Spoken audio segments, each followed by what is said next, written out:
foulest thaumaturgy hangs in the air. I approve.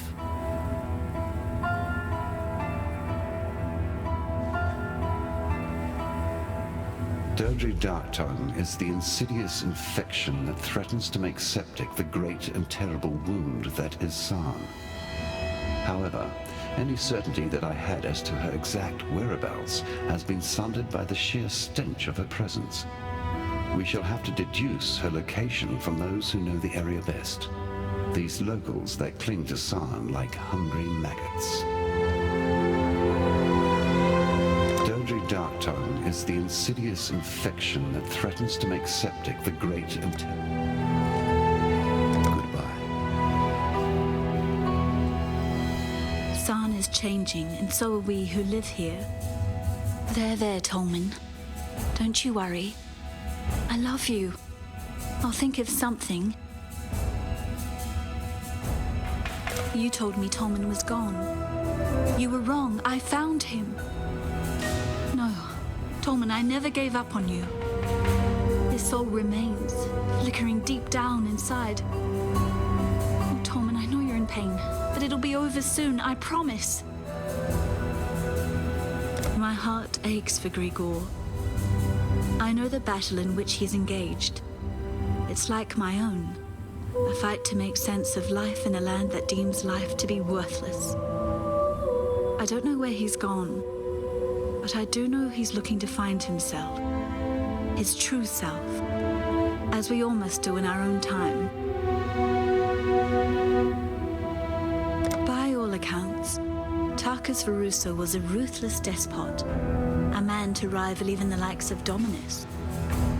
Yet his heart of stone contained one precious theme, his love for his wife, Kiara. So when the poor young woman died giving birth to Veruso's son, the grieving emperor threw aside his great convictions and placed his last hope in thaumaturgy, in the Ankh of eternity. Perhaps it was shame that drove Tarkus to lock the Ankh away, to steal such hopes from his descendants. It was he who had asked his people to turn their backs on the ancient arts. So what right had he to enjoy that which he forbade? Love gave him that right. As I understand it, the Ankh of Eternity was somehow able to return the dead to the full bloom of life. There was nothing necromantic about it. Rather, it was a source of true resurrection. How it came to exist, I honestly don't know. A couple of inscriptions I read treated the Ankh as some sort of gift to Veruso from the Val. But surely the Val were long gone by Veruso's time, weren't they? No matter. Despite the vagaries of the Ankh's origins, Veruso used the Ankh to return his young wife from the deathbed to the wedding bed. The accounts are unanimous on that point. As it was for Veruso's love, so shall it be for mine.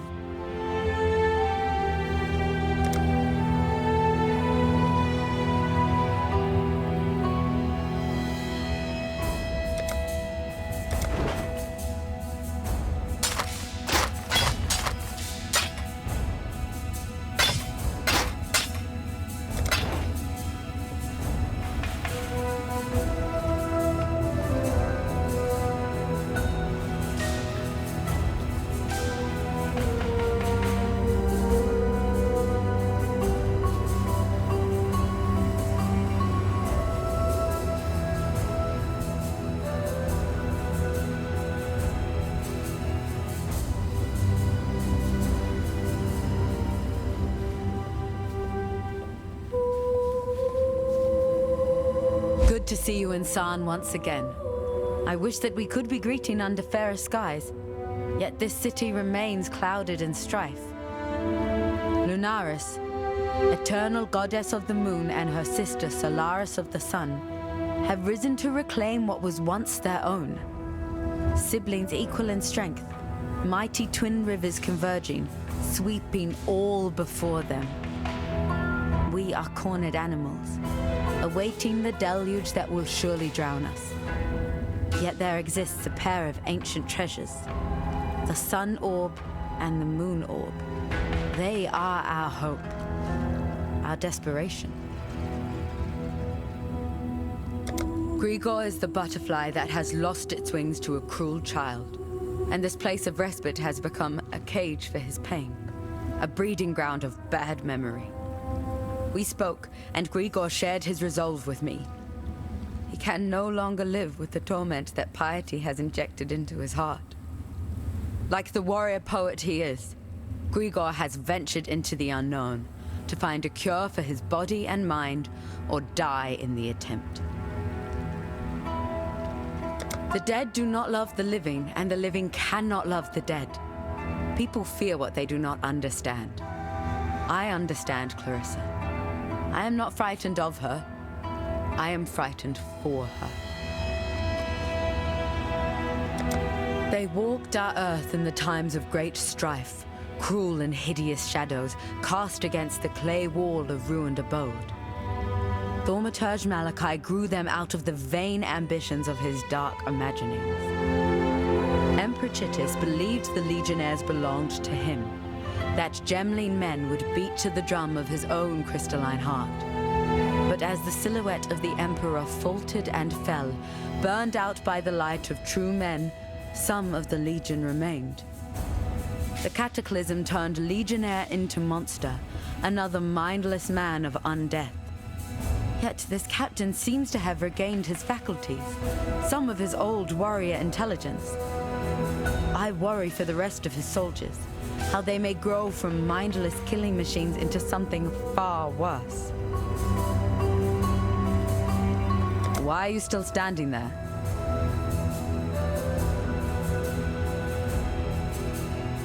Good to see you still soldiering on. With all these gods and past horrors wandering around Sarn, I don't assume anyone's alive and kicking these days. If Sarn wasn't mad enough, now we've got some whip-tongued hag cooking up a stinking curse in the sewers. Took her from her mother-in-law at first. But no, based on my meagre historical knowledge, I reckon we have a certain Dodry dark tongue to contend with. Where in blazes is she hiding? I've no idea. So, the only way we're going to catch this witch is by getting our hands, and possibly a lot more, well and truly dirty. And by we, I mean you, of course. The sewers are no place for a simple businessman like me. Do us a favour. Head into them sewers and track that old hag down. Get her to reveal herself, and put her down. Ha!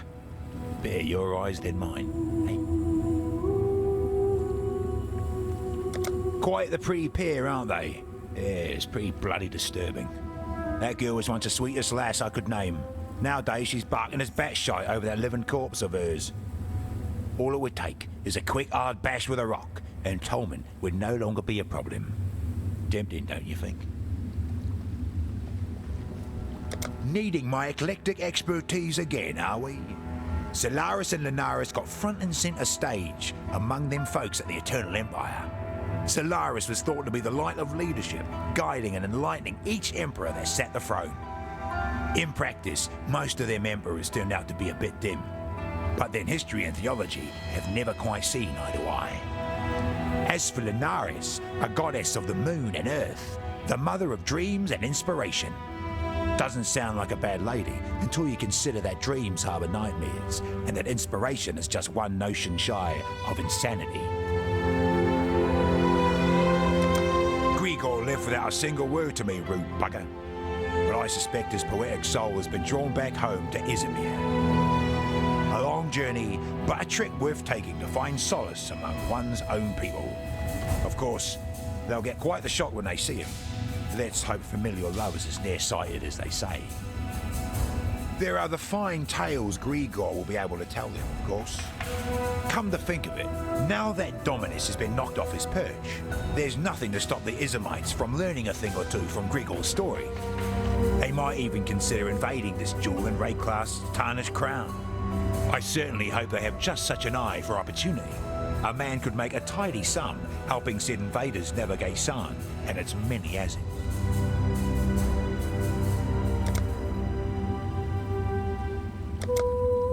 Good luck, dear. What do you want?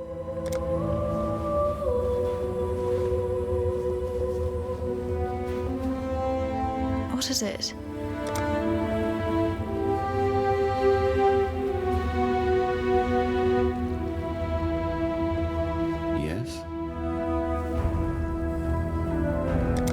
are to see the dawn of a new era for humankind, the sun must be taught to behave herself.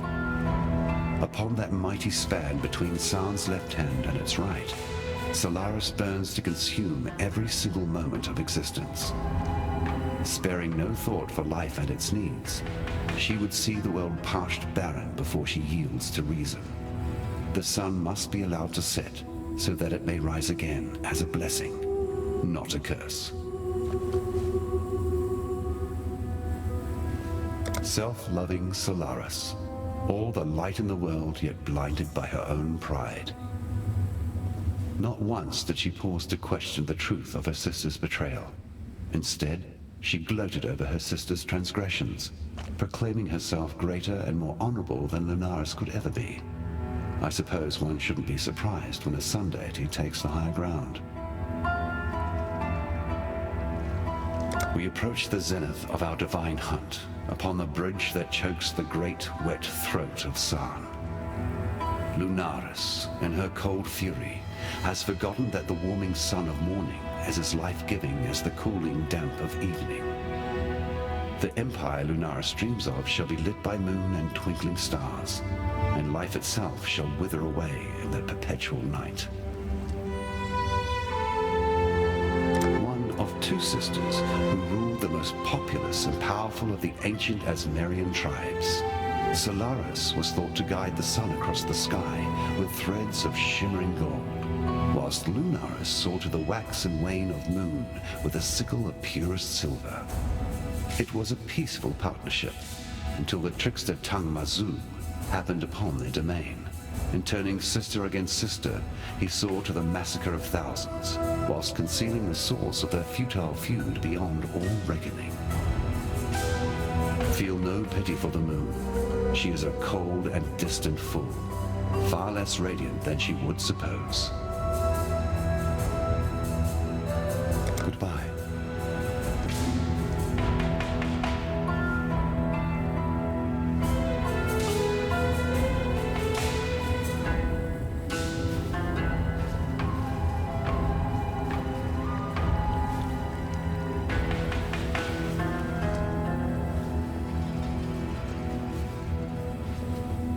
Watch yourself. What do you want? Hello?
yes. What's going on?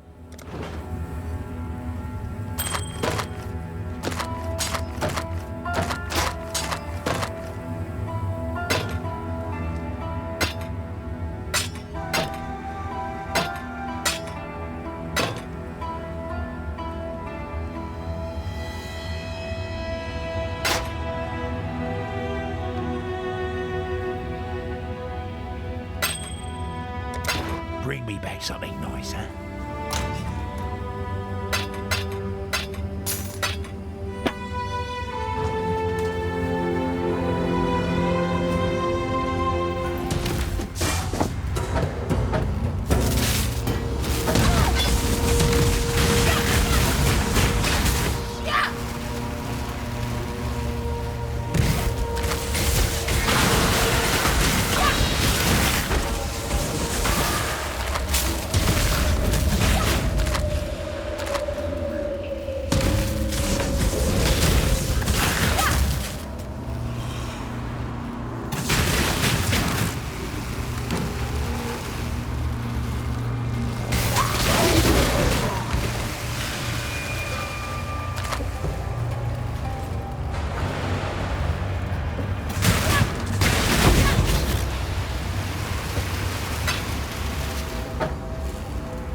For this right now with the generator as full as it is.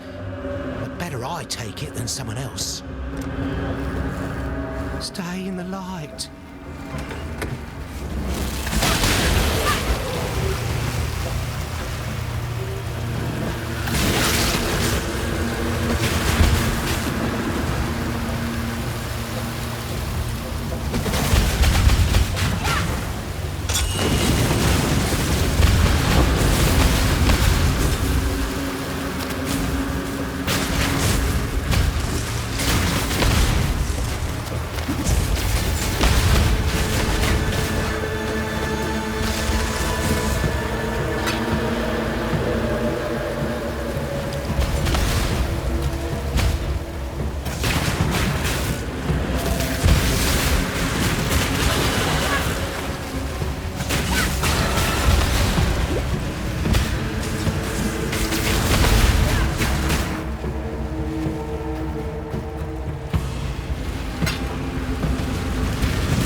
the machine.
Repeatedly torture a fellow witch, but you brought this on yourself, Dodri.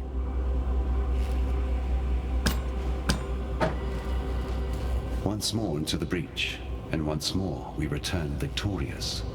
Although I have to admit, I did not relish the sensation of imbibing that foul witch's soul. I felt decidedly unclean. Still, our journey nears completion.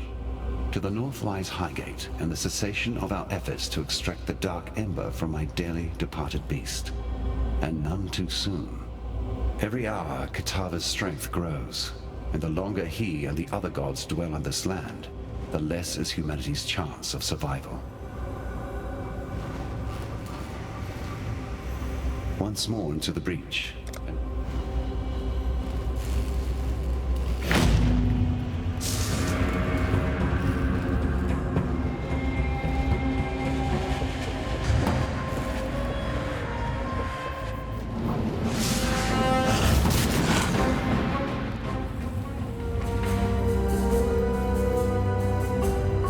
These owl eyes of mine have been watching the sun goddess from afar. The sun orb lies within her temple, guarded by her most ardent devotee, an exile who, in his insanity, has taken to calling himself the Dawn. That orb is the seed that must be stolen from this new son of hers and planted at the feet of his ancient mother. I've been keeping a close eye on that exile-turned-sycophant who calls himself the Dusk. Dusk carried the moon orb into the Linares temple and has not returned with it, not as far as I have seen. No doubt he clings to that orb like it's his adopted mother's own nurturing breast. If you were to wean him from the teat and place that orb at the bereft mother's feet, we may yet see the moon itself fall. Goodbye. You'd suppose someone as crafty as Dodri would have kept her ugly head under wraps as soon as she saw you coming.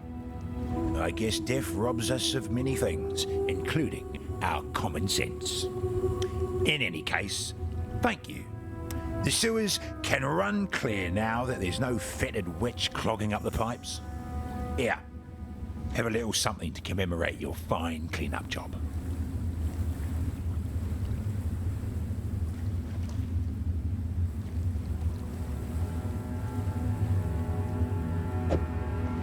Tell me something. Any chance you might be willing to join forces and turn a healthy profit with old Argon?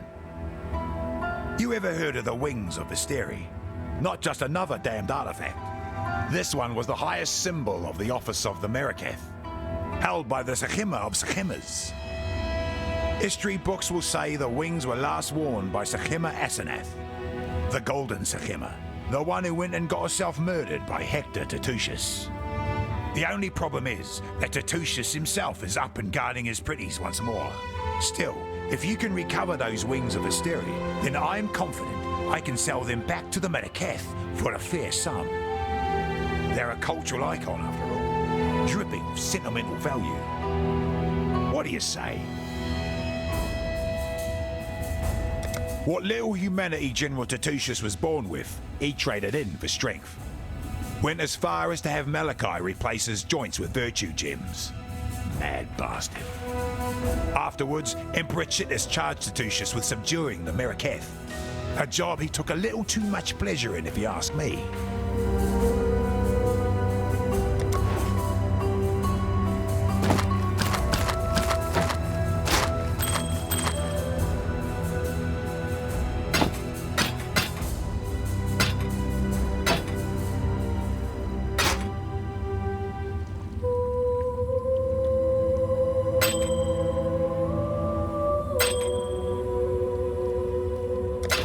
Good luck to you.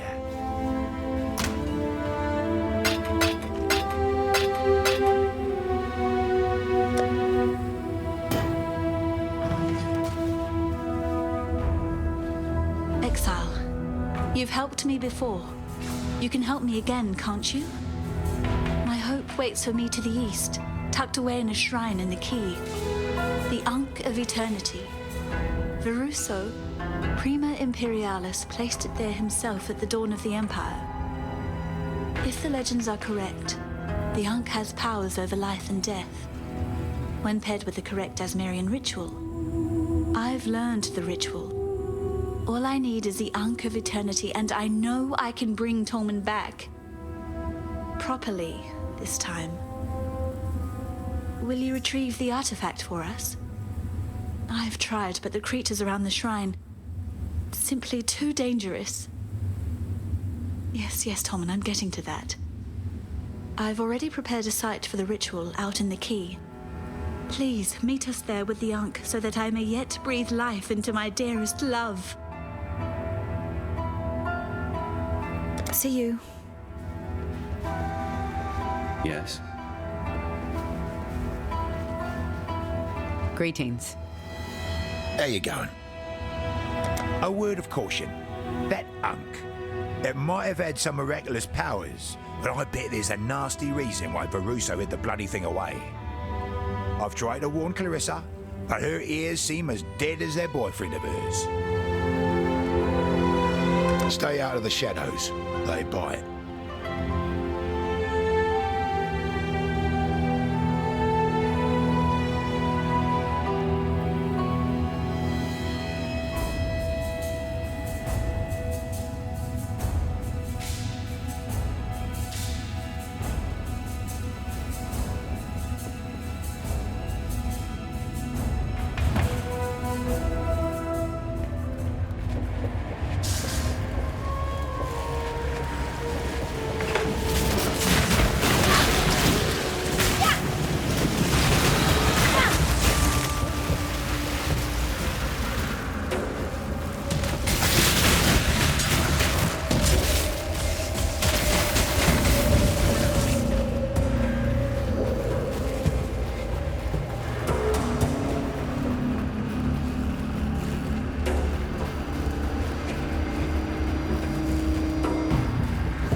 What's up?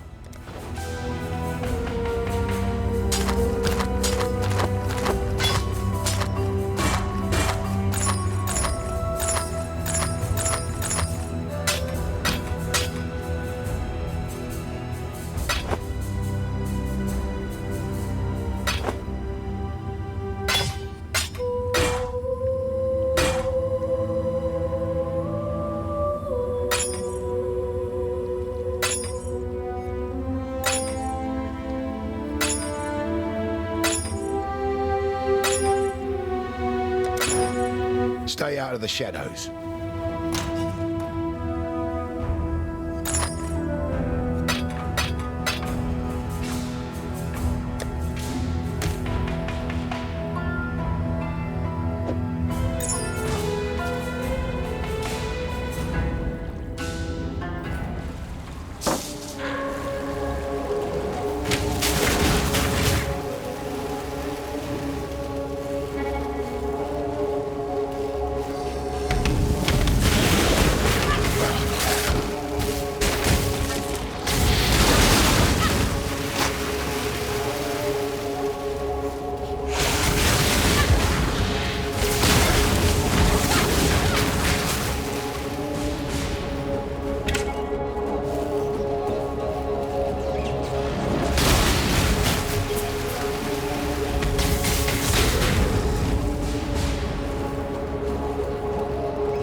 To me quickly.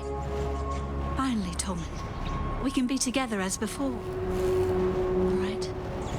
Let's begin. Suffering will besiege us, and yet love will prevail. Pain will imprison us, and yet love will prevail. Grief will engulf us, and yet love will prevail. Death will surely take us, and love will... No. This isn't right. This is... Oh, Tom, please. Forgive me. Exile, look out!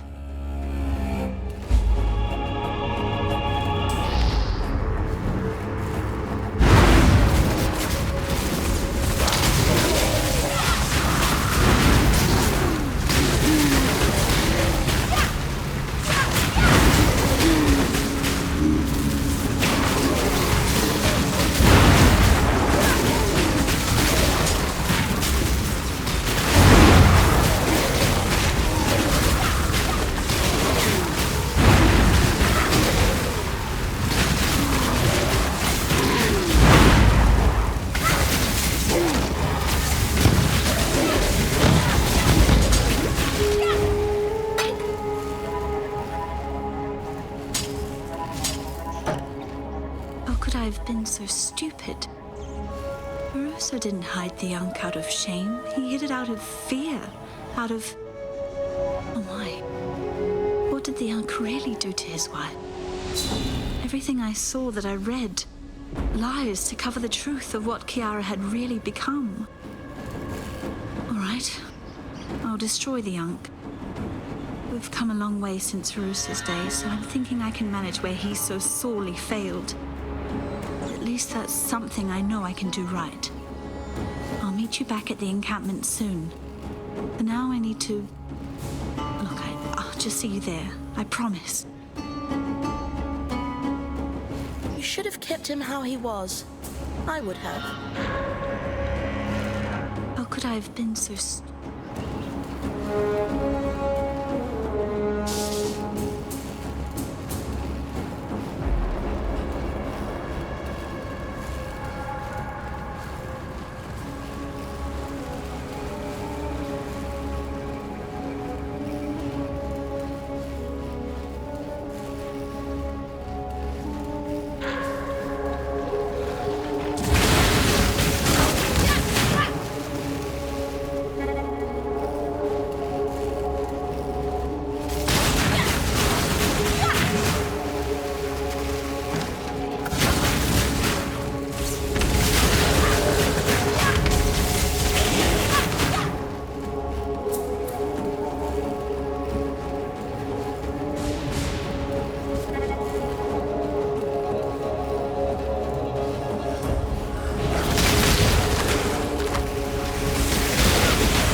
Poor Tolman. He was never really with me, was he? Just the shell of a man I loved. Wherever he is now, I hope he is at peace and that he can forgive me for not being able to let go. Here, take something for at least helping me. And thank you for everything.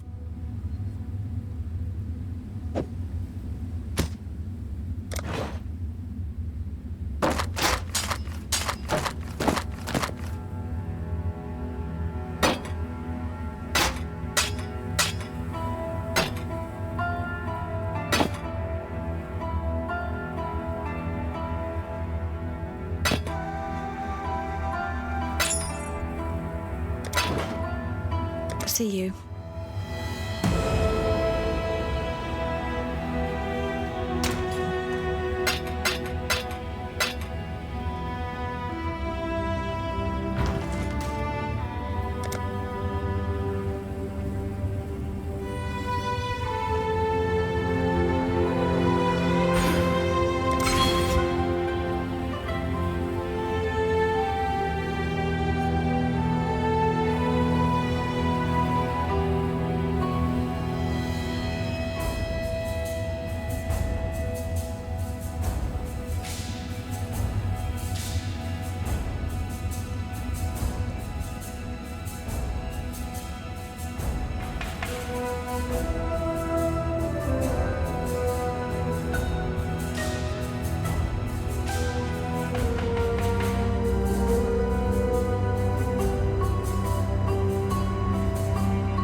I was out hunting food for our encampment.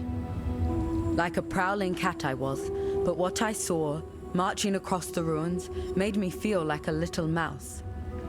Gem-studded warriors pounding the earth, led by their strongest, a captain. I've known of these Gemling legionnaires, how they were once the personal swords of Emperor Chittis, but now they rise again, with this captain at their fore. Swallowing my fear, I followed the captain and found a force being gathered within the Grain Gate. Exile, I know it's not fair for me to ask. You have done so many things for us. But if you were to find the captain and slay him and his men, I would honor you greatly. Our little town would not survive an onslaught such as the captain is likely to enact upon us. If I am a watchful owl, then you are the courageous hawk, swooping with sharpened talons to wrench the serpent from the child's neck. Clarissa will bear that wound for the rest of her life, but I'm glad you were there to save her from following poor Tolman into the dirt. Perhaps now that Clarissa has lost her love of death, she will finally be able to embrace life. Talakota, go with... What's going on?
the end.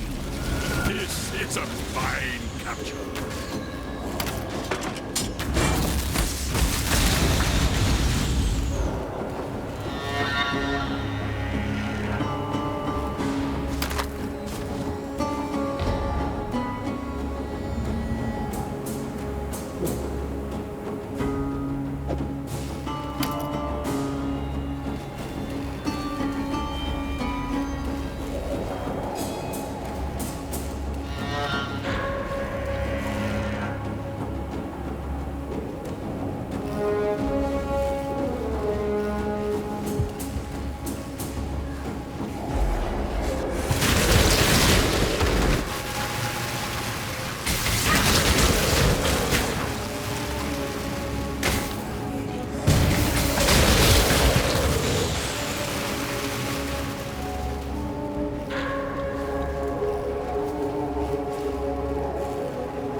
Need something?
Come over here.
orchard.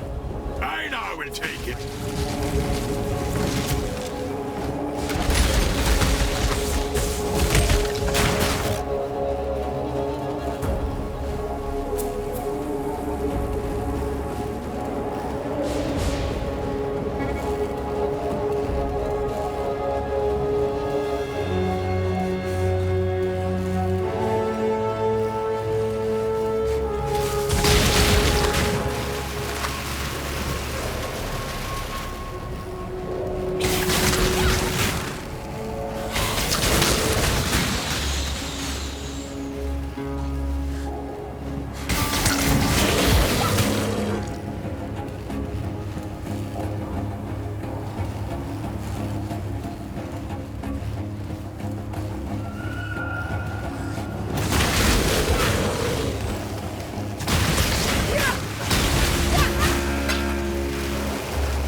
Was a juicy one, Exile!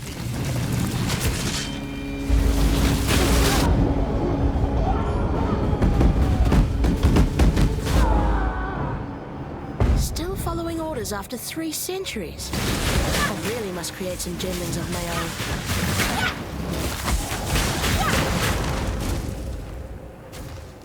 Captain Osiris.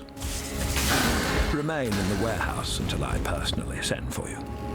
In the unlikely event that Chittus should fall, you and your fellow legionnaires will be safely beyond the perimeter of his heart gem's influence. You men and women are my finest work yet. I would not lose you all to some aberration of chance. Malachi, Thaumaturge Laureate.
My courageous hawk removes yet another snake from the long grass.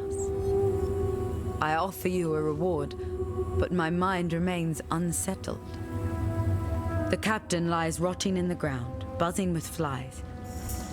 But if Gemling legionnaires can regain their sentience, then can all the monstrosities of the Undying do the same? My thoughts turn to the burrows and chambers beneath the earth of San. Could there be some new, undead civilization growing and preparing itself underground at this very moment? Such thoughts do not make for easy sleeping.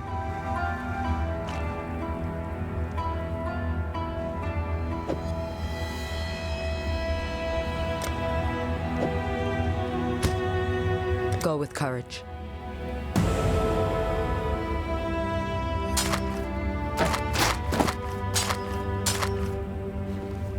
You're right.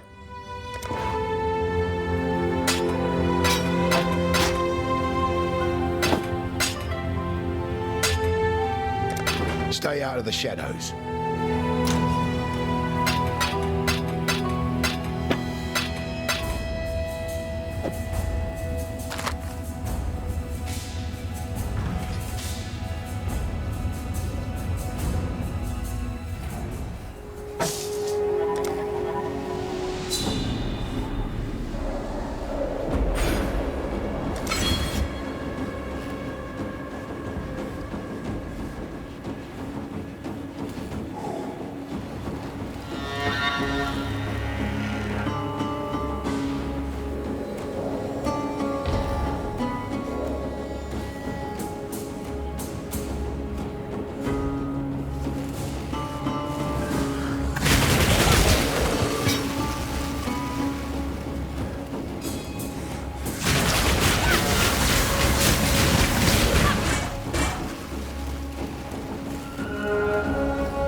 What's up?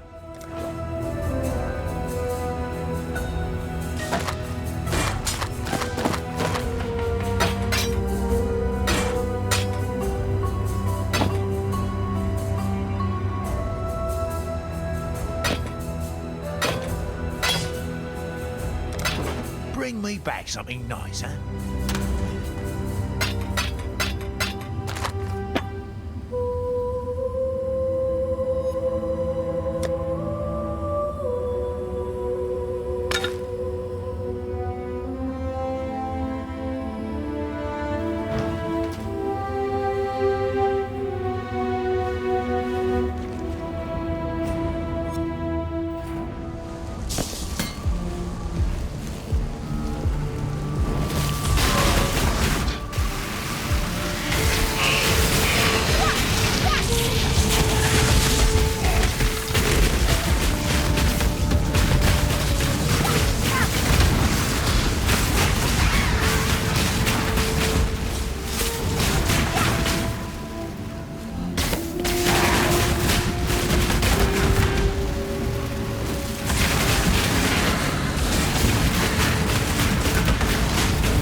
Hello.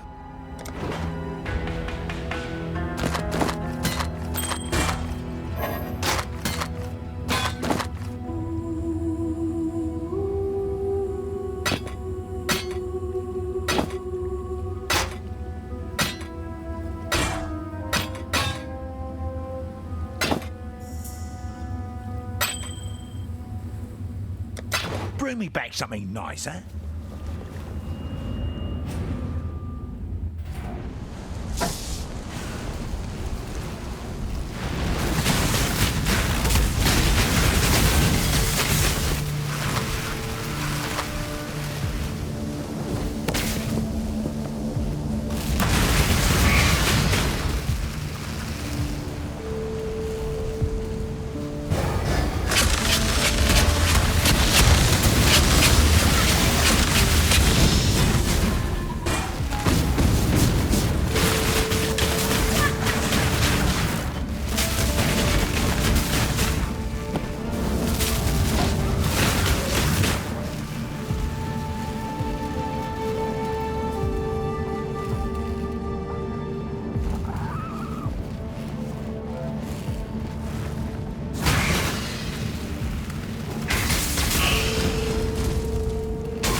What's going on?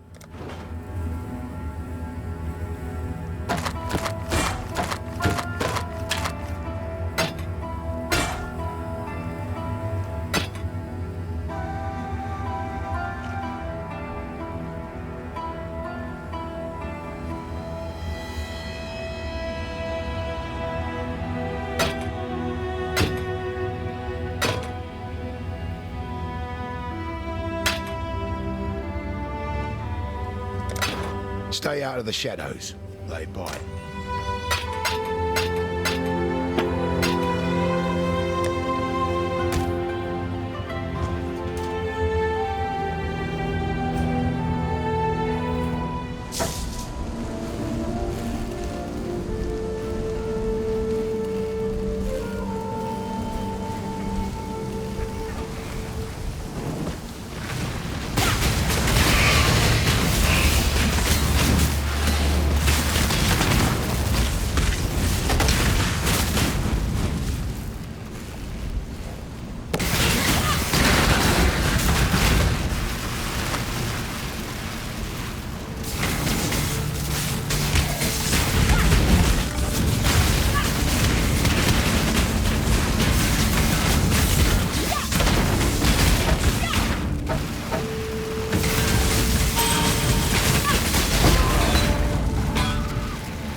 You getting there?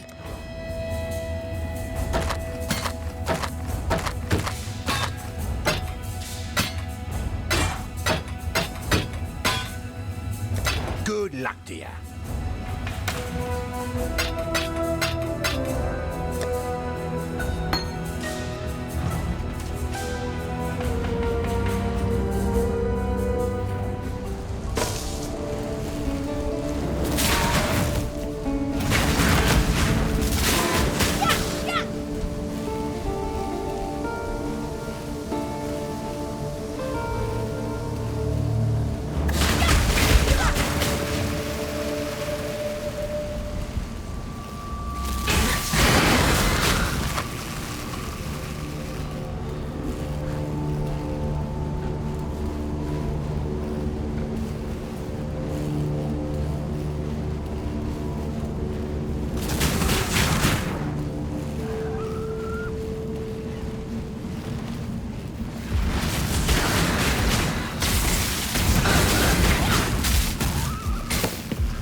How you doing?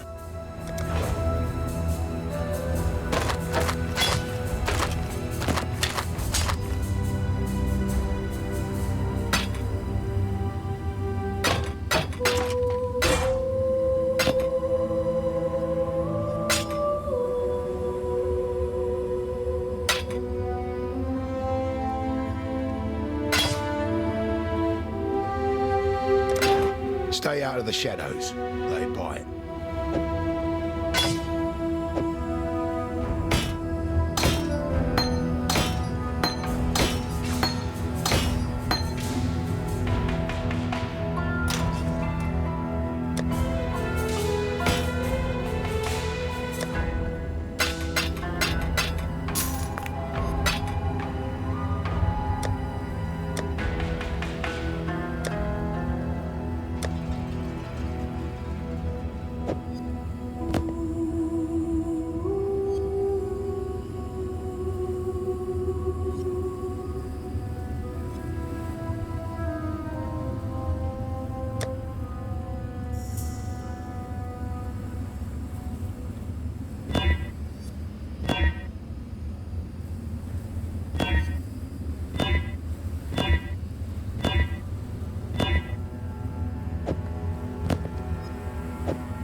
own.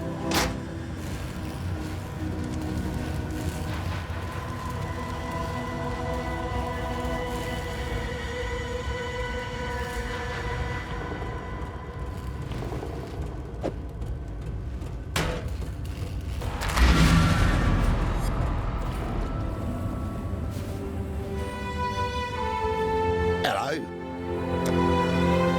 What do you... What is it?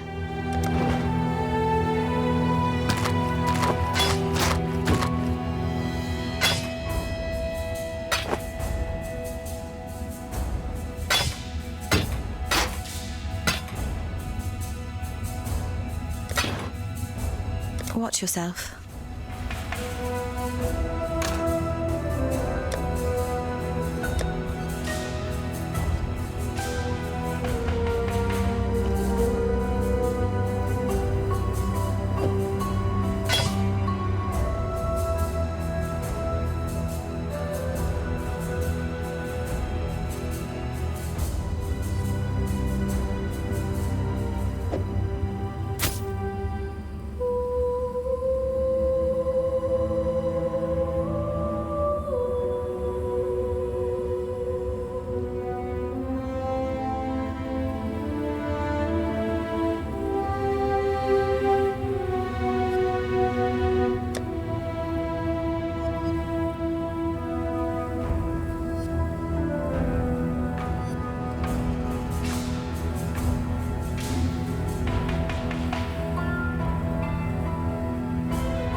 You getting there?